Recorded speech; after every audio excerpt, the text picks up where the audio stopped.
Vamos aplaudir o Senhor.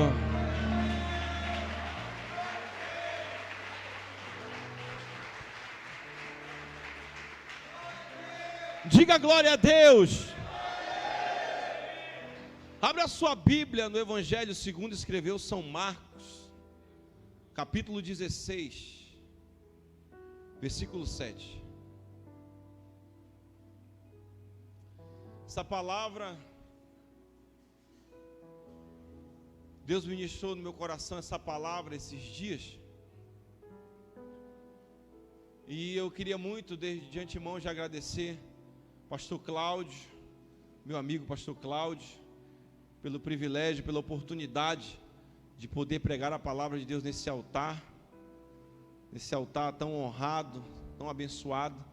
Agradecer o convite do meu amigo Erilton, que nos dá a oportunidade de estar aqui. Primeira vez que eu prego aqui na igreja em Garapeaçu, né?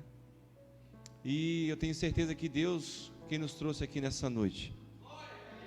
E eu creio em certeza que Deus tem uma palavra a ministrar no seu coração. Diga glória a Deus. São Marcos capítulo 16, versículo 7 diz assim: Mas ide, dizei aos seus discípulos e a Pedro. Diga comigo, dizei a seus discípulos e a Pedro, que ele vai adiante de vós para a Galileia, lá o vereis, como ele vos disse. Diga glória a Deus. Tome seu assento, aplaudindo, glorificando, exaltando.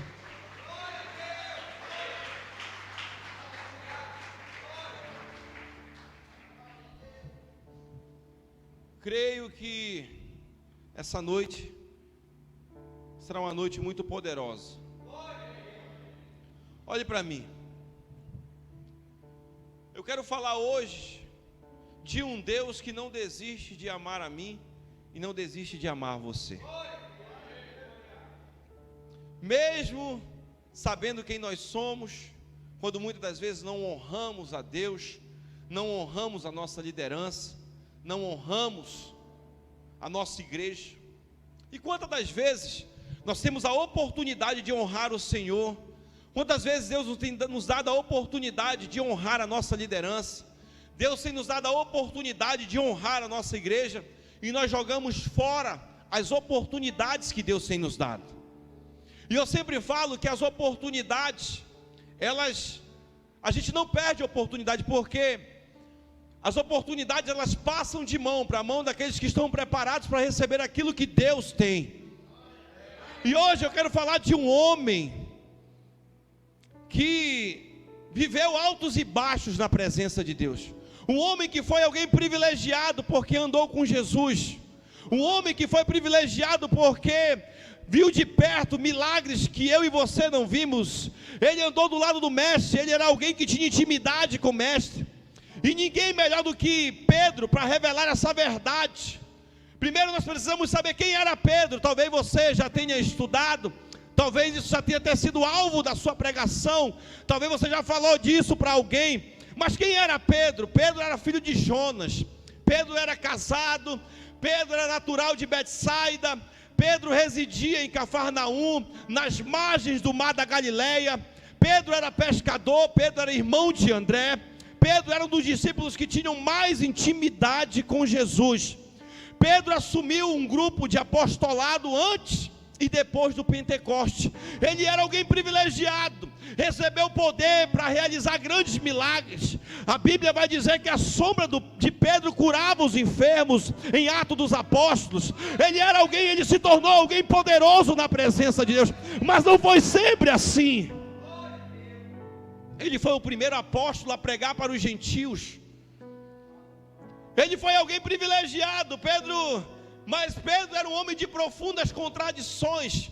Pedro era um homem de grandes ambiguidades na vida. Era um homem que vivia de altos e baixos, e como a gente tem visto pessoas assim no dia de hoje, como a gente tem visto homens assim no dia de hoje, que hoje estão bem, amanhã estão mal, e vivem como uma montanha russa, subindo e descendo, porque não sabe a convicção que tem do seu chamado, daquilo que Deus tem preparado, e vive só vendo uma vida de inconstância, uma vida de inconstância. Mas Deus não te chamou para ser inconstante, Deus te chamou para ser constante na presença dEle, Deus te chamou para ser alguém poderoso na presença dEle. E Pedro vai vivendo essa vida de contradição, essa vida de... E a história dele começa justamente em Lucas capítulo 5. A Bíblia diz em Lucas capítulo 5 que depois de uma pescaria frustrada, de um tempo frustrado de pescaria, ele chega às margens do rio e ele está lavando ali as suas redes. Jesus pede o barco dele emprestado, começa a pregar para ele, começa a pregar para a multidão que acompanhava ele. E aquele foi o primeiro contato de Pedro com Jesus. Ali Pedro se transforma num grande pescador de homens. Ele deixa tudo, deixa a empresa, deixa negócio e começa a seguir Jesus. Aí a história dele vai, Mateus capítulo 16, ele proclama a Cristo e depois se deixa usar por Satanás. Olha a contradição desse homem.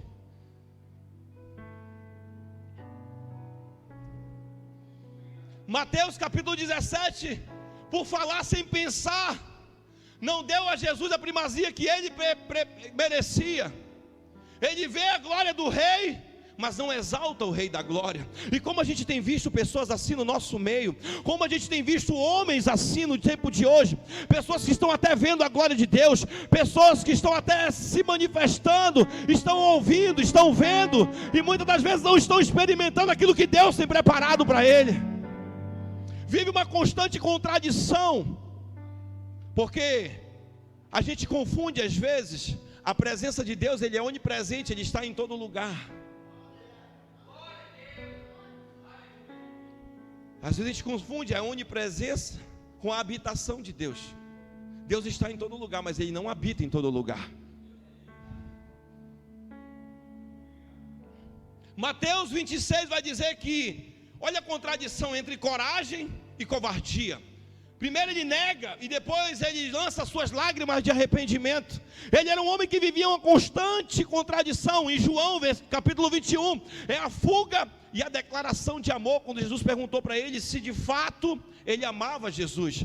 Mas eu quero falar para você sobre algumas causas da queda e da desonra de Pedro, porque tem se levantado uma geração que não honra mais, tem se levantado uma geração que tem caído em meio aos seus delitos, em meio aos seus pecados, uma geração inconstante, uma geração que não sabe a importância de carregar a presença de Deus. Você carrega algo poderoso dentro de você, e você precisa ter certeza disso que você carrega. E a primeira causa que fez com que Pedro caísse era uma exagerada confiança em si mesmo. Ele confiava exageradamente em si mesmo. Em Mateus capítulo 26, versículo 35, disse-lhe Pedro: ainda que me seja necessário morrer contigo, de nenhum modo te negarei. Ele confiava exageradamente em si mesmo. Em Lucas capítulo 22, versículo 23, ele vai dizer: Senhor, estou pronto para ir contigo, tanto para a prisão quanto para a morte. Pedro se achava forte, Pedro se achava uma rocha, mas ele era pó. E é isso que nós precisamos entender nessa noite, que o que nos faz forte não é a nossa inteligência nem a força do nosso braço. O que nos faz forte é a presença de Deus que nós carregamos. Pedro não entendia que era a presença de Deus que fazia toda a diferença. Aí ele vive uma vida de contradição. Ele negou o seu apostolado, ele negou o seu chamado, porque ele confiou exageradamente em si mesmo. Em vez de ser humilde, a Bíblia vai falar lá em Mateus capítulo 5 que bem-aventurados são os humildes, porque dele é o reino dos céus. Ele não teve humildade, não confiou na sua liderança. E olha quem era o líder de Pedro, não era qualquer um, o líder de Pedro era Jesus. O líder de Pedro nada mais era do que o mestre. Mas também teve outro motivo que fez com que Pedro caísse. Ele se considerou melhor do que os outros. Além dele confiar exageradamente em si mesmo, ele se considerou melhor do que os outros. Marcos 14, 29 disse-lhe Pedro: ainda que todos se escandalize, eu jamais me escandalizarei. Mateus 26, 33, ainda que venhas a ser tropeço para todos, nunca o serás para mim. Então ele considerou ser melhor do que os outros. Pedro estava dizendo: olha Jesus, olha o que Pedro estava dizendo: olha Jesus, os teus discípulos não são tão confiáveis, mas eu sou. Quantas das vezes nós ouvimos isso da nossa liderança? Quantas das vezes nós ouvimos isso daquelas pessoas que estão andando perto de nós? E ele estava falando nada mais, nada menos isso para Jesus. E olha a desonra. Quantas das vezes as pessoas falam assim: não pastor, estou com o senhor. Era como se Pedro estivesse falando: olha, a corda rói do lado de todo mundo, mas da minha não.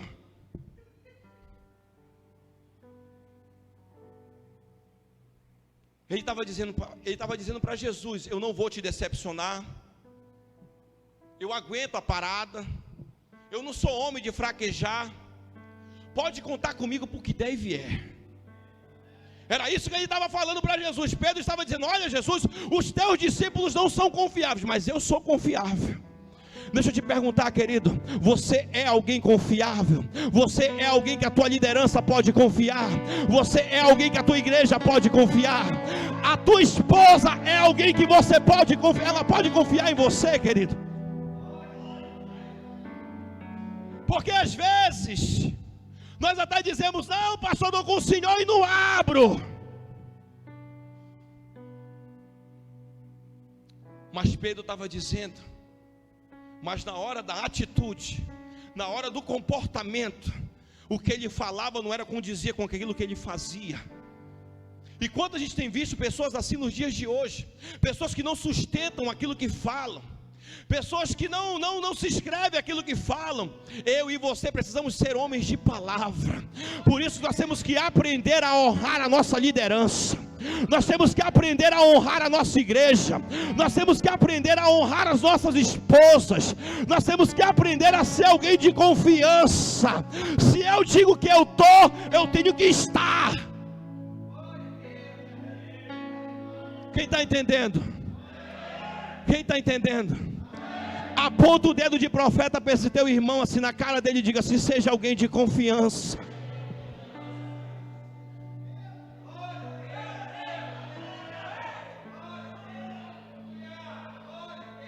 Diga glória a Deus. Mas a Bíblia também vai dizer outra queda de Pedro, outra desonra de Pedro.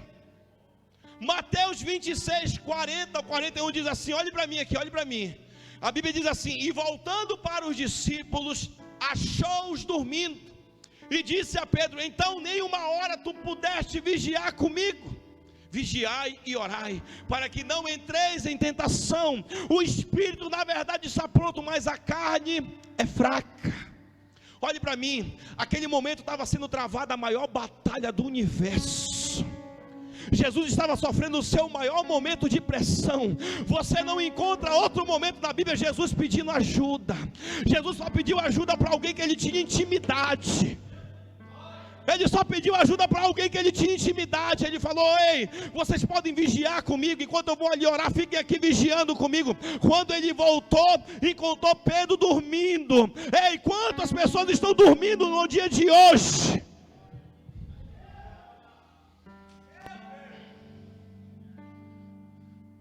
Olhe para mim, você não vai encontrar na Bíblia, porque Deus nunca precisou da ajuda de ninguém.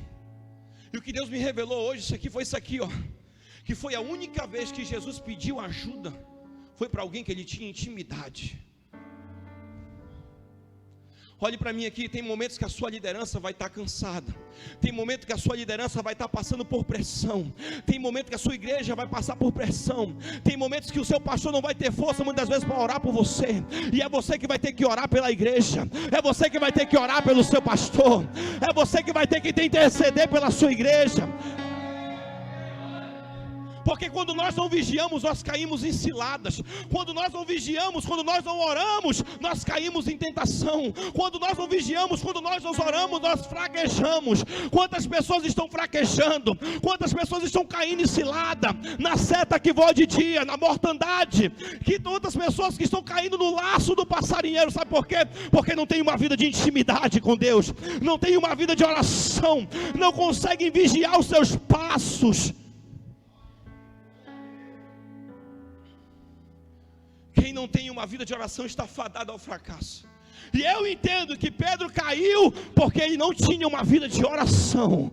Porque quem tem uma vida de oração, querido, o sangue pode estar dando no meio da canela, mas ele continua fervoroso na presença de Deus. Ei, quem tem intimidade com Jesus, querido,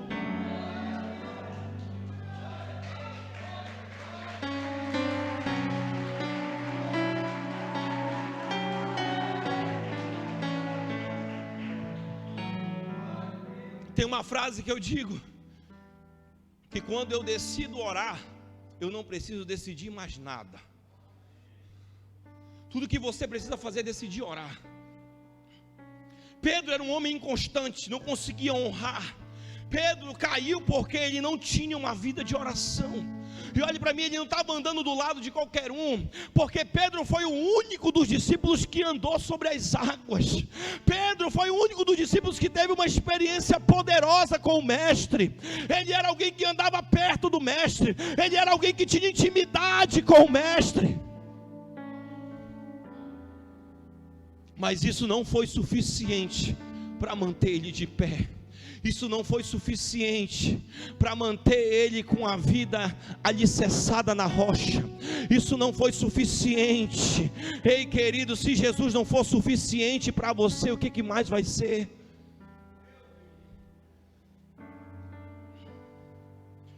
Mas tem outro motivo aqui pelo qual ele caiu. Ele perdeu o controle emocional.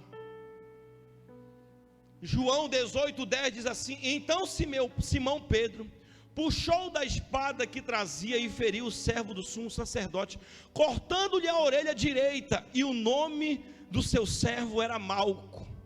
Olhe para mim, Pedro perdeu o controle emocional, ele perdeu o equilíbrio e não discerniu que a natureza da batalha que ele estava travando não era uma batalha humana, não era uma batalha da carne, era uma batalha do espírito. Ei, deixa eu te falar algo poderoso nessa noite. A batalha que você trava não é contra a carne nem contra o sangue. A batalha que você está travando é contra principado. A batalha que você está travando é contra a potestade. Ei, por isso que você tem que se levantar como alguém que ora, como alguém que busca a presença de Deus. Olhe para mim, porque quando a gente não ora, a gente não tem discernimento espiritual. Pedro puxou a espada e cortou a orelha. Aí Jesus pegou a orelha, colou de novo e falou: ei Pedro, você não está entendendo, a nossa batalha não é contra eles. A gente vive hoje, as pessoas estão vivendo um tempo de desequilíbrio. Jesus estava mostrando para ele que o caminho era a cruz. O caminho era a cruz. Quem está entendendo? Muitas das vezes nós damos lugar à ira, agredimos pessoas com palavras, com gestos, com atitudes, e fracassamos no nosso testemunho. Quantas das vezes você tem fracassado no seu testemunho? Quantas vezes você tem ofendido as pessoas com palavras? Quantas vezes você abre a sua boca para falar mal da sua liderança? Quantas vezes você abre a boca para falar mal da sua igreja? É aquela que te alimenta, aquela que te sustentou quando você mais precisava, aquela que te deu um teto, aquela que mudou a tua história. Por isso nós precisamos levantar homens que honram a igreja, homens que honram a sua liderança, homens que não vão cair por qualquer coisa, homens que não vão se desequilibrar por qualquer coisa. Quantas vezes você tem desonrado a sua esposa por causa da ira, por causa de algo que o diabo tem colocado no teu coração?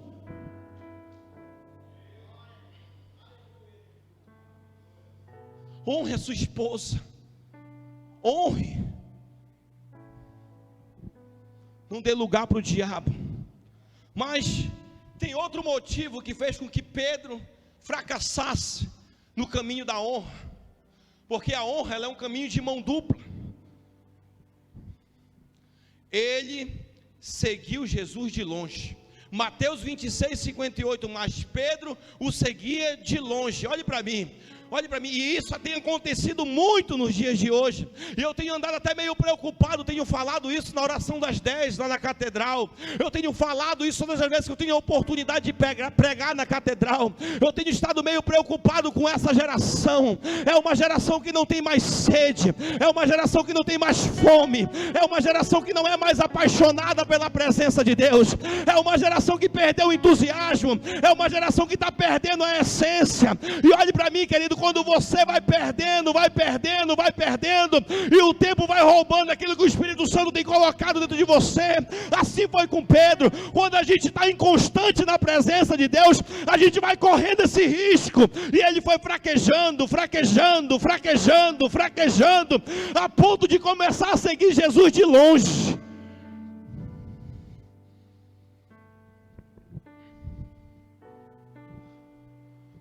Aí sabe o que acontece? Pedro vai se tornando alguém vulnerável, ele vai se acovardando, e não sei se você sabe, mas a covardia ela é um espírito, porque o apóstolo Paulo vai dizer que não nos deu um espírito de covardia, mas ele nos deu um espírito de ousadia. Diga glória a Deus.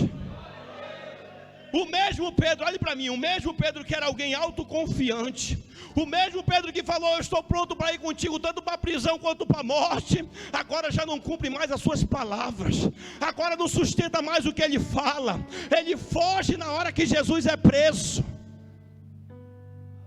Quem está entendendo? Muitos ainda hoje, pastor Cláudio, estão seguindo Jesus de longe. Muitos até não querem, porque ele estava vendo, olhe para mim aqui, ele estava vendo, ele estava acompanhando Jesus de longe, ele estava vendo por onde Jesus estava andando. Muitos não querem perder Jesus de vista, muitos até vêm à igreja, muitos até leem a Bíblia, mas não querem assumir um compromisso com Jesus. E como essa geração é assim no dia de hoje, não querem correr os riscos do discipulado. E eu falo por mim, porque no dia que eu entreguei a minha vida para Jesus, no dia que eu decidi entregar a minha vida para Jesus, que foi numa célula que eu me converti, eu falei lá na minha célula, naquele dia, eu falei dentro de mim, Senhor, eu não quero ser mais um no meio dessa multidão, eu sei que muita coisa vai acontecer, mas que nada possa separar a tua presença da minha vida. E eu comecei a me envolver, e eu fui subindo degrau por degrau, sem passar por cima de ninguém, sem atropelar o processo. Às vezes a pessoa se converte hoje, já quer pregar amanhã aqui em cima desse altar, não quer passar pelo processo, não quer honrar a sua liderança, não quer honrar a sua igreja, às vezes você quer atropelar o processo, mas eu fui seguindo firme, passando por luta, passando por dificuldade.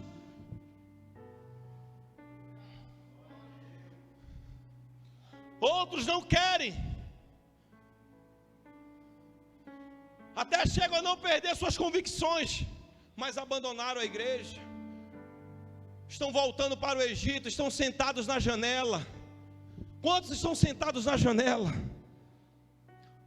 Outros começam a sentar na roda dos escarnecedores. Ele começou a sentar. Lucas 22, os 54 e 55 diz assim: então prendendo, o levaram e o introduziram na casa do sumo sacerdote. Pedro seguia de longe, e quando acenderam fogo no meio do pátio, e juntos se assentaram, Pedro tomou lugar entre eles. Pedro dá mais um passo na direção do abismo. Ele vai se associar com aqueles que zombam de Jesus. E a Bíblia diz no Salmo 1, versículo 1: e bem-aventurado o homem que não anda no conselho dos ímpios, não se detém no caminho dos pecadores, nem se assenta na roda dos escarnecedores. Antes o seu prazer é na lei do Senhor, e nela medita de dia e de noite. É esse que tem que ser o meu prazer e o teu prazer, querido. E às vezes a gente está se associando com pessoas que não estão caminhando com a mesma fé que nós temos. Às vezes nós queremos sentar na roda de pessoas que muitas das vezes estão falando mal da igreja, que muitas das vezes estão falando mal do pastor, que muitas das vezes estão falando mal da fé que eu e você acreditamos, e muitas das vezes nós estamos concordando com aquilo que eles estão falando. Ei, mas Deus não te chamou para concordar com eles. Deus te chamou para ser um imitador de Cristo, para ser um defensor da igreja, para ser um defensor da obra de Deus. Diga glória a Deus. Muitos estão caindo hoje porque se unem com as companhias erradas. Com quem você tem andado, querido? Por onde você tem andado? Com quem você tem se assentado? Para quem você tem emprestado seus ouvidos? Pedro, além de começar a seguir Jesus de longe, começou a sentar na roda dos escarnecedores. Eu até queria pregar outra coisa hoje, mas o Espírito Santo, e é a primeira vez que eu estou pregando essa mensagem, mas o Espírito Santo me conduziu para pregar isso. E eu quero dizer algo para você, que Jesus está olhando para você hoje. Ele está vendo as suas palavras, Ele está vendo a sua vida, Ele está vendo o seu testemunho, os lugares onde você tem ido, o que você está fazendo. E hoje mesmo Jesus pode restaurar essa honra dentro de você. Porque o capítulo que nós lemos, o capítulo 16 que nós lemos, Jesus manda chamar os discípulos para eles irem para Jerusalém, até que do alto eles fossem revestidos de poder. Pedro não se achava mais um discípulo, Pedro não se achava mais um apóstolo, por isso que Jesus dá ênfase no nome dele, manda chamar os discípulos e Pedro. Jesus fala para ele: olha, você se perdeu no meio da caminhada, mas eu quero te dar mais uma oportunidade, eu quero te dar mais uma oportunidade. E olhe para mim, Pedro não jogou fora a oportunidade, Pedro não jogou fora a oportunidade, ele foi para Jerusalém. Atos dos Apóstolos capítulo 2, a Bíblia diz que Pedro foi batizado pelo Espírito Santo, Pedro foi revestido pelo poder de Deus.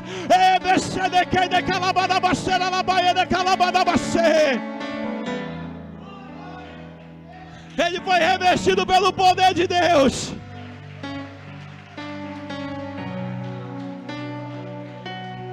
Olhe para mim, ele foi revestido pelo poder de Deus. A sombra de Pedro começou a curar os enfermos.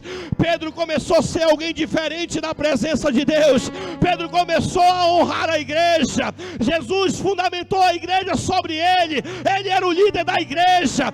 Ele que antes era inconstante, agora era alguém constante, porque ele agarrou a oportunidade que Deus deu novamente para ele.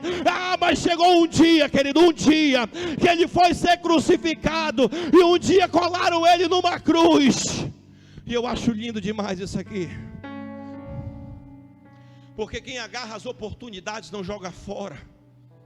E a Bíblia diz que Pedro foi crucificado novamente. E sabe o que ele falou? Ele poderia ter a oportunidade de negar Jesus novamente, só que agora ele era alguém diferente. Ele era alguém que reconhecia que ele havia desonrado, mas agora eu vou honrar.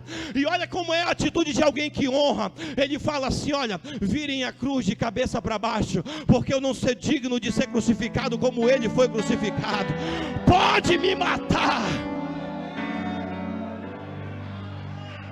Você pode aplaudir o Senhor nessa noite.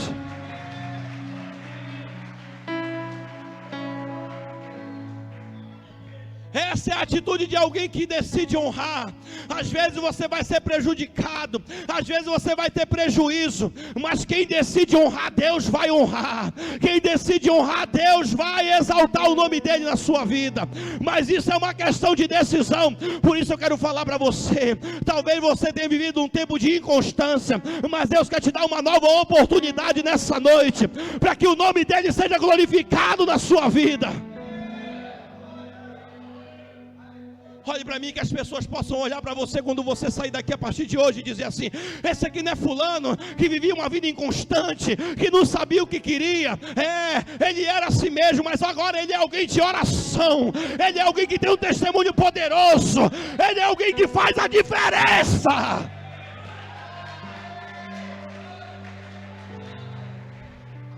Diga glória a Deus. Pare de estar dando desculpa, querido. Há quanto tempo você vem dando desculpa? Eu não posso. Eu não consigo. Eu não sei fazer isso, não sei fazer aquilo. Ei, Deus quer te dar uma capacitação nova hoje. Deus quer te dar uma unção nova hoje. Deus quer fazer algo novo na sua vida hoje. Deus quer te dar um ministério poderoso nas suas mãos. Quem pode dar glória a Deus aí? Por isso eu quero dizer para você que hoje é a noite da oportunidade. Hoje é a noite da oportunidade. Hoje é a noite da oportunidade. Porque agora Pedro era alguém que era perseguido. Pedro era alguém que estava sendo perseguido. Atos dos Apóstolos, capítulo 12. Ele é preso. E olhe para mim. Quando a gente agarra as oportunidades, a gente vai ter experiências tão poderosas com Deus que a gente não imagina. Pedro é preso. Atos dos Apóstolos, capítulo 12. A Bíblia diz que ele está preso perto de 4 escoltas de 4 soldados. E a Bíblia diz que ele estava dormindo. De repente um clarão na cadeia. O anjo aparece para Pedro, troca do lado de Pedro e fala assim: Pedro, levanta-te, veste a capa, calça a sandália. E a Bíblia diz que Pedro se levanta, põe a capa, calça a sandália. E a Bíblia diz que ele vai seguindo o anjo. E as portas das cadeias iam se abrindo.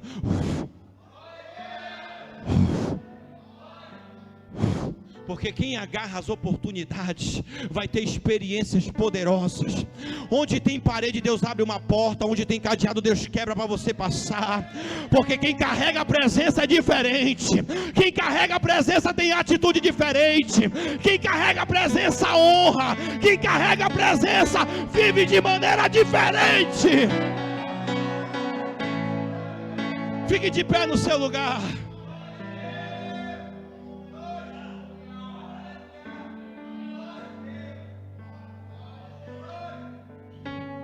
Hoje é a noite da oportunidade. Olhe para mim. Eu quero orar por você que é corajoso e dizer para você mesmo, dizer: pastor, faz tempo que eu tenho vivido uma vida de inconstância. Faz tempo que eu tenho vivido uma vida de altos e baixos, mas hoje eu quero dar um basta nisso. Eu quero viver de forma diferente. E eu quero orar por você nessa noite que quer tomar essa atitude hoje. Levante sua mão que eu quero orar por você.